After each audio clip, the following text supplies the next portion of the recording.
এই যে যুবকের আয়োজন করে অধিকাংশ সৌদি আরব প্রবাসী, কাতার প্রবাসী, মালয়েশিয়া যাবে কেন? ওখানে যাবে, ওখানে মাও নাই, বাবাও নাই, কেউ নাই। ওই জমিনের মধ্যে ও বড় একা। কেন কেন যায়? রিজিকের জন্য আমি দৌড়ে যাই, কারণ আমার রিজিক লাগবে, আমার মা বাবার আমি খাওয়াবো, আমার পরিবারে আমি খাওয়াবো। রিজিকের টানে ব্রাহ্মণবাড়িয়ার সদরের পোলাটা, সরাইলের পোলাটা চলে গেল সৌদি আরবে। হাজার হাজার মাইল দূরে থাকে, কেউ বিন্দু মাত্র পরিমাণ খবর নেয় না। রাতের বেলা খাইল কি খাইল না, খবর কেউ জানেও না। ডে বাই ডে ও রুগা হয়ে গেল কেন? রিজিকের জন্য দৌড়ায়। এই যে গত 4 মাস আগে মালয়েশিয়ার মধ্যে গেলাম, কুয়ালালামপুরে। যখন আমি যে হোটেলের মধ্যে উঠলাম, একটা ছেলে আমার সাথে মুলাকাতের জন্য চলে আইছে। আমার রাতের বেলা টেলিফোন করছে, হুজুর আগামীকাল আমি আপনার সাথে দেখা করার জন্য আমার বসের থেকে ছুটি নিয়ে আপনার কাছে আসবো। ভাই 400 কিলোমিটার রানিং করে, জার্নি করে। আমি বললাম অসুবিধা নাই, আসো। সে আসলো, আমার সামনে যখন দাঁড়াইলো, আমি তাকায় দেখি তার যে বডি, তার স্ট্রাকচার দেখে অনেক বড় মানুষ এমন মনে হয় না। আমি বললাম বয়স কেমন হবে আপনার? হুজুর মাত্র 19 বছর বয়স আমার। এই 19 বছরে আপনি মালয়েশিয়ার মধ্যে কেন আইলেন? হুজুর বিশাল করুণ ইতিহাস, রিজিকে তাড়নায় পরে আমি মালয়েশিয়ার মধ্যে আইলাম। ছোটবেলায় আমি তাকায় তাকায় দেখছি আমার মা বড় দুর্বল, বাবা ছিল বড় অসহায়। আমি চাইলেও আমার মা বাবার জন্য আমি ইনকাম করতে পারি না। আমার মা বাবা বড় দুর্বল ছিল। আমি নিজের চোখে দেখছি আমার মা অন্যের বাড়ি কাজ করে করে আমারে পালতো, লালন পালন করত। আমি দেখছি ঈদের আগের দিনে আমার বাবা আমারে নিয়ে গেল বাজারের মধ্যে, ঈদের কেনাকাটা করবেন। আমার বাবা আমারে সুন্দর একটা পাঞ্জাবি কিনে দিল। আমার বাবা নিজে ওনার জন্য একটা পাঞ্জাবি কিনে নেয়। আমি ডেকে বললাম, ও বাবা, কালকে একটা ঈদের দিন, পুরা বছরের মধ্যে আপনার জন্য আনন্দের দিন, কেন একটা পাঞ্জাবি আপনি নিজের জন্য কিনেন না? বাবারে, আমরা বড় গরিব, এই পাঞ্জাবিটা যদি তোমার গায়ের মধ্যে আমি পরাইয়া ঈদের ময়দানে যদি যাই, তাহলে আমার কাছে এটাই জীবনের সবচেয়ে বড় অর্জন এবং পাওয়া হয়ে যাব। আমি বাবা লাগবে না, আমার পাঞ্জাবির প্রয়োজন নাই, আমার টুপিও লাগবে না, পাঞ্জাবি লাগবে না। আমি আগের যত পাঞ্জাবি আছে, টুপি আছে, আমার ইটারে আমি কাটাইয়া দিতে পারবো। কিন্তু তোমারে যদি আমি একটা নতুন পাঞ্জাবি কিনে দিতে না পারি, তুমি ঈদের ময়দানে যাবা, আমি বাবার জন্য তো দোয়া করতে গেলে তোমার মনের মধ্যে কেমন জানি লাগবে। আমি ওই দিন থেকে নিয়ত করেছি, আমার বাবা পুরো বছরের মধ্যে একটা ঈদের দিন পর্যন্ত আমার বাবা একটা পাঞ্জাবিও তার নিজের জন্য কিনে নেয়। আমি জীবনেও কোনোদিন আমার এই বাবা মারে আমি ফালায়া যাইব না। আমার বয়সটা একটু বাড়তে দেরি, আমি নিয়ত করে নিলাম আমি বাইরে চলে যাব। আমার একটা লাস্ট জমিনের মধ্যে একটা জমিন আছে, এটা আমি বিক্রি করে চলে যাব। রিজিকের তাড়নার পরে এখন আমি বাহিরের মধ্যে চলে আইলাম। এখন আমার মা বাবার সাথে টেলিফোন করে মাঝে মাঝে আমি কথা বলি, হুজুর কত রাত এমন গেছে, আমি চোখের পানি ফালায় ফালায় আমার বালিশ ভিজায় ফেলছি। এখানে আমার মারেও পাই না, আমার বাবারেও পাই না। আমি বড় অসহায়, মনে হয় এই জমিনের মধ্যে আমি বড় একা। হুজুর রিজিকের তাড়নায় পরে আইলাম। এর মানে বুঝা গেল মানুষ রিজিকের তাড়নায় পরে জমিনের বিভিন্ন প্রান্তে যায় রে বাবা। আল্লাহ কয়ে যাওয়াই লাগবে। আল্লাহ জানায়া দিয়েছে, হুয়াল্লাযী জাআলা লাকুমুল আরদা যালুলা। আল্লাহ তো উনি যিনি তোমাদের জন্য জমিনটারে বানাইলেন নরম। আল্লাহ তো উনি যিনি তোমাদের জন্য জমিনটারে বানাইলেন মুলায়েম। ফামশু ফি মানাকিবিহা। আল্লাহ আদেশ দিয়ে দিলেন, মানকিবুনের জমা হলো মানাকিব, দিক দিগন্ত, শুধু একদিকে না। এই জমিনের উত্তর মেরু থেকে দক্ষিণ মেরুতে তুমি দৌড়াও, জমিনের বিভিন্ন প্রান্তে তুমি যাও, সব দিকে দিকে বান্দা তুমি ঘুরো। আল্লাহ কয় ফামশু ফি মানাকিবিহা, এই জমিনের সব দিক দিগন্তে আয় মানাকিবুল আরদ, এই জমিনের বিভিন্ন দিক দিগন্তে বান্দা তুমি বিচরণ করো। ইযা কুদিয়াতিস সালাম ফান্তাশিরু ফিল আরদ ওয়াবতাগু মিন ফাদলিল্লাহ। আল্লাহ বলেন নাই তুমি ফজরের নামাজ পড়ে মসজিদের মধ্যে বইসা সুবহানাল্লাহ জপ জোহর পর্যন্ত। আল্লাহ এটা বলেন নাই, বললেন ফজরের নামাজ তোমার কমপ্লিট যখন হয়ে গেল, এরপরে রিক্সাওয়ালা তুমি রিক্সা নিয়ে বের হয়ে যাও, এই সিএনজি ড্রাইভার তুমি সিএনজি নিয়ে বের হয়ে যাও, এই ভ্যান চালক তুমি তোমার ভ্যান নিয়ে বের হয়ে যাও, এই বাসের ড্রাইভার এরপরে তুমি তোমার বাস নিয়ে দৌড়াও। তবে হ্যাঁ, নামাজের পরে এরপরে তুমি তোমার কাজের দিকে দৌড়াও, এরপরে আবার জোহরের সময়ে নামাজে যাও, এরপরে ওখান থেকে তুমি আবার দৌড়ে যাও, কাজের মধ্যে যাও, এরপরে আসরের আজান হয়ে গেলে যখন নামাজের আজান হয়ে যাবে, এই সরাইলের মুসলমান আইরলের মুসলমানেরা আমারে বলেন না, আল্লাহর সঠিক বাণীগুলো পৌঁছাইয়া মুয়াজ্জিন যখন ডাক দেয় আপনারা নামাজের দিকে আসো, এর চাইতে পৃথিবীর কোনো কাম আমার দরবারে বড় হতে পারে? আরে এর চাইতে কিছু বড় না। মুয়াজ্জিন যখন বলবে হাইয়া আলাস সালাহ হাইয়া আলাল ফালাহ, নামাজের দিকে আসো, কল্যাণের দিকে আসো, যখন মুয়াজ্জিন বলে, আমার জিন্দেগীর যত বড় কাজ আছে ওই কাজ আমার দরবারে বড় হতে পারে না।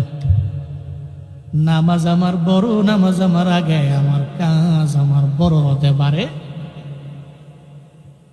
আল্লাহ পাক বলেন বান্দারে তুই তো রিজিকের জন্য দৌড়াও, তবে আগে নামাজ পড়ার পরে নামাজের পরে তুই তো রিজিকের জন্য অন্বেষণ করার জন্য বান্দা দৌড়ে যাও।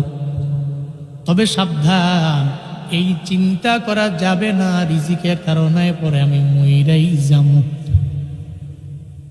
রিজিকের ধারণায় পরে কেউ মরে নাই, এখনো মরে না, ভবিষ্যতেও রিজিকের ধারণায় পরে কেউ মরবে না। রিজিকের ধারণায় পরে মরে যাবেন? হ্যাঁ, রিজিকের ধারণায় পরে মরবেন না।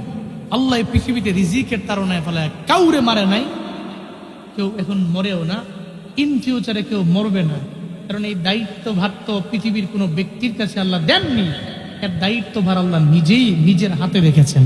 সুবহানাল্লাহ পড়বেন না? পয়গম্বর মুসা আলাইহিস সালাম একদিন হঠাৎ করে চিন্তায় পড়ে গেলেন, ব্রেইনের মধ্যে চিন্তা চলে আসলো মুসা পয়গম্বরের পরিবার নিয়ে চিন্তা। আল্লাহ তো মুসা নবীর সাথে কথা বলে কম বলে না, বেশি বলে। আল্লাহ কয় নবী মুসা টেনশন কেন? পরিবার নিয়ে চিন্তায় পড়ে গেলেন। সামনে কি কয়? সামনে আছে আমার একটা পাথর আছে, হাতের মধ্যে কি কয়? হাতের মধ্যে লাঠি আছে। মুসা নবীর লাঠির এত পরিমাণ পাওয়ার, ওই লাঠি জমিনের মধ্যে পড়তে দেরি, সাপ হইতে দেরি নাই। ওই লাঠি এত পরিমাণে জবরদস্ত লাঠি, পানির মধ্যে মারলে রাস্তা হয়ে যায়, এত দামি পাওয়ারফুল লাঠি। আল্লাহ কয় নবী মুসা সামনে কি কয়? পাথর। লাঠি দিয়া বড় পাথরের মধ্যে জোরে একটা বাড়ি মারেন। উনি বাড়ি মারলেন, বড় পাথরটা ফেটে আর একটা বড় পাথর ওই পাথর থেকে বের হয়ে গেল। আল্লাহ কয়ে হবে না, আবার এই পাথরের মধ্যে মারেন। আবার উনি মারলেন, আবার একটা বড় পাথর বের হয়ে গেল। এরপরে আল্লাহ কয়ে হবে না, আবার ওই পাথরের মধ্যে মারেন। আবার যখন মারতে বললো আর একটা পাথর বের হয়ে চলে আসলো। মুসা নবী দেখে এই তিনটা পাথরের ভিতরে একটা জাররা পরিমাণ প্রাণী মুখের মধ্যে খাবার নিয়ে ওই পাথরের ডানে যায় বামে যায়, পাথরের চতুর্পাশে ওই প্রাণী ঘুরে বেড়ায়। যাররা দেখলেন কেমনে? আল্লাহ ওনার ওই সময়ে এমন চোখ আল্লাহ দিয়া দিলেন, এই মূসা, যাররাও তুমি দেখতে পাবা, তবে আমরা দেখতে পাই না রে বাবা। যাররা কি? একটা বালু কণা, আপনি 70টা ভাগ করেন, ওইটা যাররা। খালি চোখে দেখা যাবে? যাবে? আপনাকে এলাকায় টিনের ঘর আছে না? টিনের ঘর, এই টিনের ঘরের মধ্যে দেখবেন 8টা 9টা বাজে সূর্যের আলো দেয় না? সূর্য আলোক রশ্মি, একটা রশ্মি দেখবেন, আলোক রশ্মি নামে আপনার রুমে দেখবেন, এই আলোক রশ্মিতে ছোট ছোট বালিকণা উড়ে। সূর্য ডুবে গেল, সন্ধ্যার পরে আপনি আপনার মোবাইলের লাইট দিয়ে দেখেন তো ওই বালুকণা দেখা যায়নি? দেখা যায়। এই বালিকণা এত ছোট, দুর্বীক্ষণ ছাড়া পরীক্ষা করা ইম্পসিবল। ওটা জাররা। এটা কি? জাররা। এমন ছোট একটা প্রাণী মুসা নবী দেখে, ওই পাথরের চতুর্পাশে মুখের মধ্যে খাবার নিয়ে এদিক সেদিক যায়। আবার পাথর কয়টা? তিনটা পাথর ফাটছে ওই পাথরের ভিতরে। সুবহানাল্লাহ। আপনারা বইলেন না, গুনাহ হবে। আরো জোরে করেন সুবহানাল্লাহ। পড়েন আলহামদুলিল্লাহ। জোরে আল্লাহু আকবার।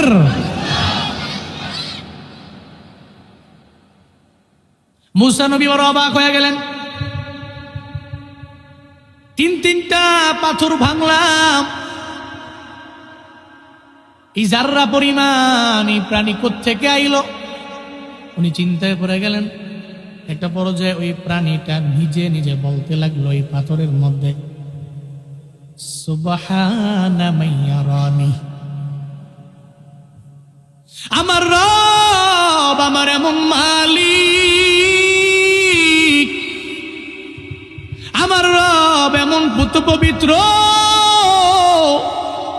সুবহান, পুত পবিত্র আমার আল্লাহ, মাইয়ারানি, যে আমার দেখতে পায়। সুবহানাল্লাহ পড়বেন না। ওই প্রাণীটা এক জায়গা থেকে আরেক জায়গায় যায়, পাথরের চতুর্পাশে ঘুরে বেড়ায়। সে বলতে লাগলো, সুবহানা মাইয়ারানি, পুত পবিত্র আমার সে আল্লাহ, যে আমারে দেখতে পায়। শুধু দেখতে পায় না, ওয়াসমাউ কালামি, তিনি আমার সব কথাগুলো শুনতে পায়। আমি আল্লাহরে ডাকতে দেরি, আমার আল্লাহ আমার ডাকে সাড়া দিতে দেরি করেন না। আমি আল্লাহরে যখন ডাকি, ওয়াসমাউ কালামি, আমার সব কথাগুলো আমার আল্লাহ শুনতে পায়। শুধু তাই না, এই পাথরের মধ্যে যখন আমি আল্লাহর সাথে আমি কথা বলি, ওয়ারযুকুনি, তিনি আমার রিজিকের ব্যবস্থা ওই জায়গার মধ্যে করে দেয়।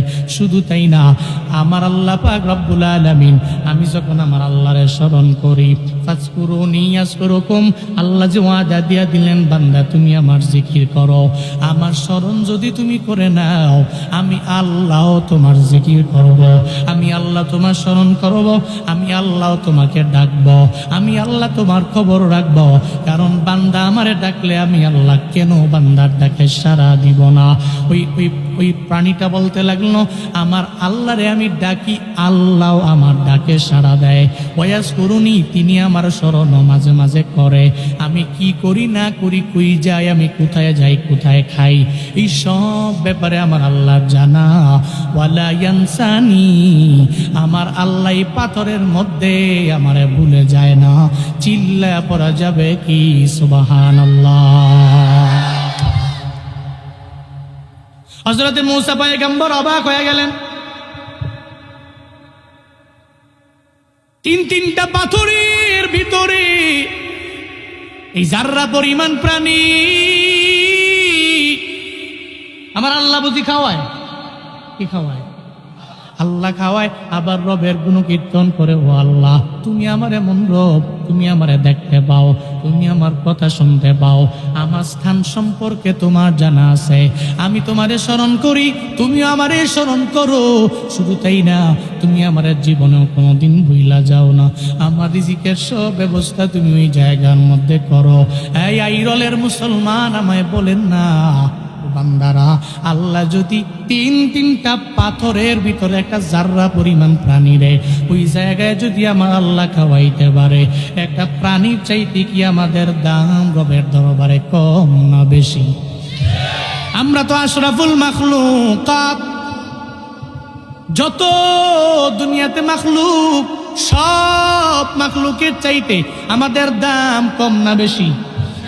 আমাদের দামও বেশি, আমাদের সম্মানও বেশি। আল্লাহ বড় মায়া করে বানাইলেন আমাদের। ফেরেশতারা বললেন বানানো লাগবে না। ক্বালা ইন্নী আ'লামু মা লা তা'লামুন, তোমরা যা জানো না আমি তা জানি। আমি আমার বান্দাদেরকে দুনিয়ার মধ্যে প্রেরণ করব।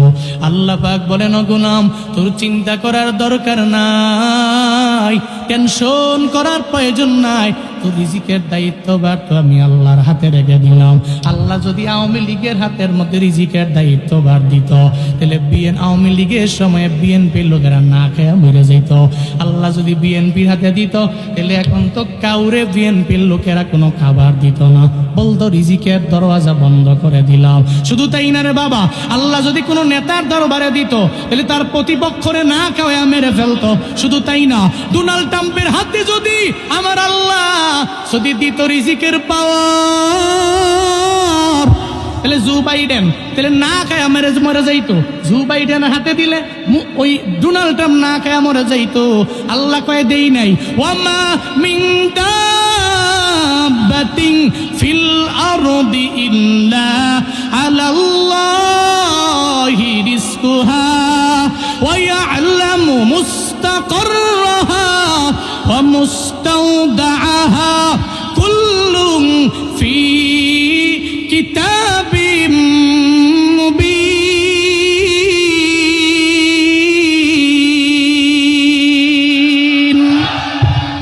আল্লাহ কয় রিজিকের দায়িত্ব ভার তো আমি আল্লাহ আমার হাতের মধ্যে রেখে দিলাম রে বান্দা, চিন্তা করার দরকার নাই, টেনশন কেন করো? সব রিজিকের দায়িত্বভার কার হাতে? তবে সাবধান রে বান্দা, তুমি হারামের পথে আগাইও না, হালাল পথে আগাও। কোন পথে? হালাল পথে যদি আগে যাও, হালালের মধ্যে দেখবা বরকতের কোনো অভাব নাই, কিন্তু হারামের মধ্যে কোনো বরকত আছে। গার্মেন্টসের মালিক, উনি কত বিলিয়ন বিলিয়ন ডলারের মালিক, ওনার জানা নাই। অ্যাকাউন্টে কত অ্যামাউন্ট আছে ওই ব্যাপারে ওনার ধারণাও নাই, ধারণার বাহিরে। কিন্তু ঘরের মধ্যে যখন যায়, বউরে কয়ে তুই ডানে যাও, বউ বামে যায়, আছে না নাই? আসেনি? কিন্তু আইরের একটা রিক্সাওয়ালা রিক্সা চালায় চালায় খায়, কিন্তু ঘরের মধ্যে শান্তির কোনো অভাব নাই। ছেলেও কথা শুনে, মেয়েও কথা শুনে, বউ কথা শুনে, সব তারের মতো সোজা হয়ে চলে। কিন্তু বড় লোক মানুষ, টাকা পয়সা বাড়ি গাড়িয়ে কোনো অভাব নাই, কিন্তু বিন্দু মাত্র পরিমাণ কথা শোনে না রে বাবা। এর মানে বোঝা গেল ওই যে ইনকাম যে চারো হাতে পায়ে কামাইয়া অ্যামাউন্ট বাড়ি করলো, কিন্তু ইনকামের মধ্যে হারাম ঢুকে গেল। হারামের মধ্যে তো আরাম নাই, আর হালালে আরামের কোনো অভাব নাই।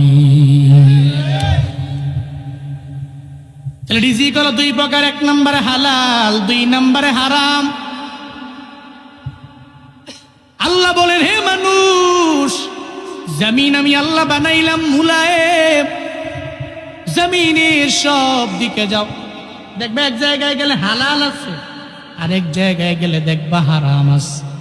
হারামটারে অ্যাভয়েড করে চলো না, আর হালালটাকে অ্যাকসেপ্ট করে নাও, গ্রহণ করে নাও, বুকে নিয়ে নাও।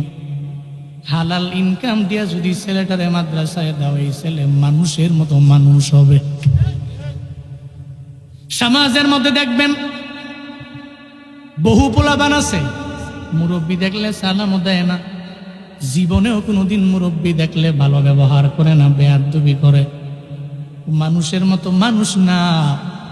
বাবায় চোখের পানি পালায় পালায় কান্না করে, পোলাটা কেন আমার মানুষের মতো মানুষ হয় না? কেমনে হইবে? আপনার ইনকামের মধ্যে যদি থাকে হারাম, আল্লাহর কসম হারাম টাকা দিয়া পোলাপান জীবনেও মানুষের মতো মানুষ করা যাবে না।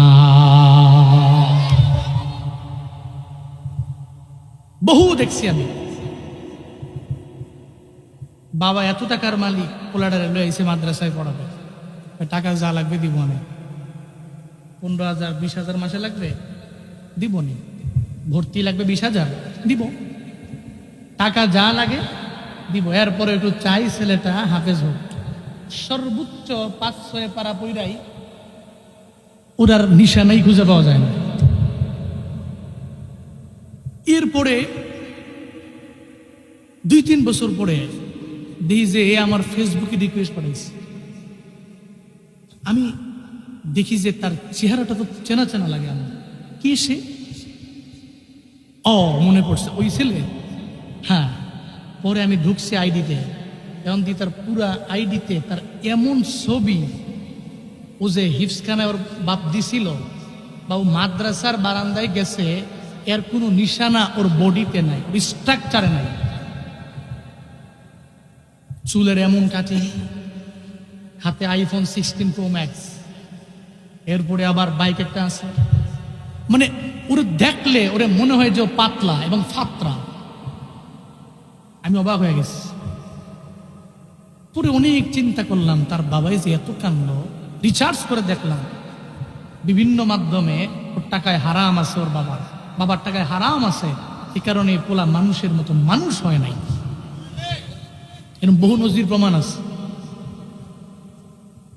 এই জন্য ছেলে মেয়ে মানুষের মতো মানুষ করবেন। হালাল ইনকামের কোনো বিকল্প না।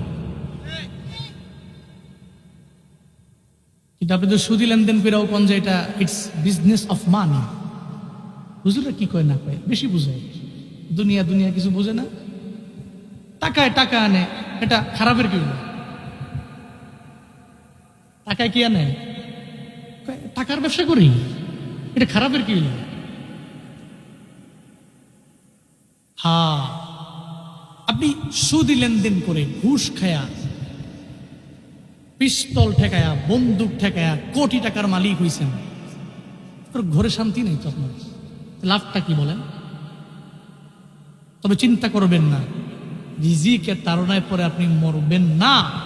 না, কারণ রিজিকের দায়িত্ববার কার হাতে? কার হাতে? অনেকে বলে হুজুর নামাজের মজা লাগে না, বলে না হুজুর নামাজের মজা লাগে না, নামাজ পড়া মজা পাই না, পূজা রেখে মজা পাই না, আমল করা মজা পাই না। কর্মটা কি? এই যে হুজুর এত বয়ান করে, নামাজের বয়ান, রোজার বয়ান, আমলের বয়ান, কই মজা পাই না তো হুজুর। মজা কেন পান না শুনে? দারুল উলুম দেওবন্দ, এর পাশে একটা বাজার ছিল। ওই বাজারে একজন ব্যক্তি ঘাস বিক্রি করত। কি বিক্রি?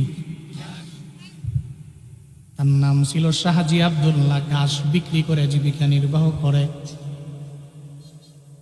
আল্লাহর ওই বান্দা 6 টাকা দাম, 6 টাকা দরে দরে প্রতিদিন ঘাস বিক্রি করে। এই টাকা নিয়ে বাড়ির মধ্যে যায়।